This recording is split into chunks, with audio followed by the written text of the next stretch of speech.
প্রিয় দর্শক আসসালামু আলাইকুম। Bangla BTV news Facebook page থেকে মোহাম্মদ হাফিজুল ইসলাম বকুল। দর্শক একটু জানিয়ে রাখি, দেখতে পাচ্ছেন 8ই মে আমাদের খোকসা উপজেলা পরিষদ নির্বাচন, সেই নির্বাচন কেন্দ্র করে আজকে কিন্তু 5 তারিখ দেখতে পাচ্ছেন খোকসা বাস স্ট্যান্ড চত্বরে আমরা দেখেছি যে এই মুহূর্তে কিন্তু কুষ্টিয়া থেকে যে সকল সার্জেন্ট অফিসার তারা এসেছে এবং আমাদের খোকসা বাস স্ট্যান্ড চত্বরে তারা গাড়ি আটক করেছে। যে সমস্ত গাড়ির কাগজপত্র নেই, ড্রাইভিং লাইসেন্স নেই এবং হেলমেট নেই, তাদেরকেই কিন্তু গ্রেপ্তার করেছে। এবং আমরা দেখেছি যে এই বাস স্ট্যান্ড চত্বরে কিন্তু অনেক গাড়ি আটক করেছে। তো সবার উদ্দেশ্যে বলছি, আপনারা যে যেখান থেকে লাইভটি দেখছেন অবশ্যই লাইভটি শেয়ার করবেন, নিজে দেখবেন এবং অন্যকে দেখার সুযোগ করে দেবেন।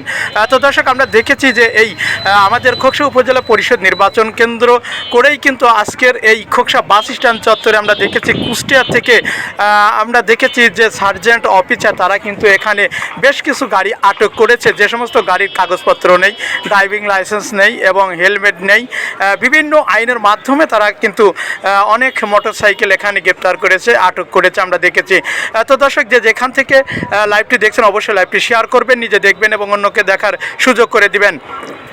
এখানে কিন্তু আমরা দেখেছি যে বেশ কিছু সার্জেন্ট অফিসার তারা কিন্তু এখানে অভিযান চালিয়ে এখানে বেশ কিছু গাড়ি আটক করেছে।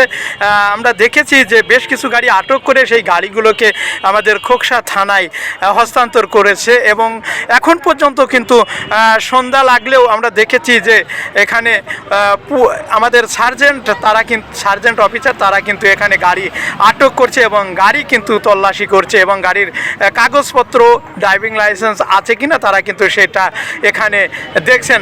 তো দর্শক, খোকসা বাস স্ট্যান্ড চত্বরে আমরা দেখেছি যে ঘটনাস্থলে অনেক সাধারণ জনতা তারা কিন্তু ভিড় করেছে এবং আমরা দেখেছি যে এখানে যে সকল গাড়ি এসেছে সেই সকল গাড়ি কিন্তু অনেক গাড়ি আটক হয়েছে এবং যে গাড়ির একমাত্র কাগজপত্র নেই, ড্রাইভিং লাইসেন্স নেই বা হেলমেট নেই, তাদেরকে গ্রেপ্তার করেছে এবং এক একটি বাইকের আমরা দেখেছি 2টি 3টি করে মামলা দিচ্ছেন।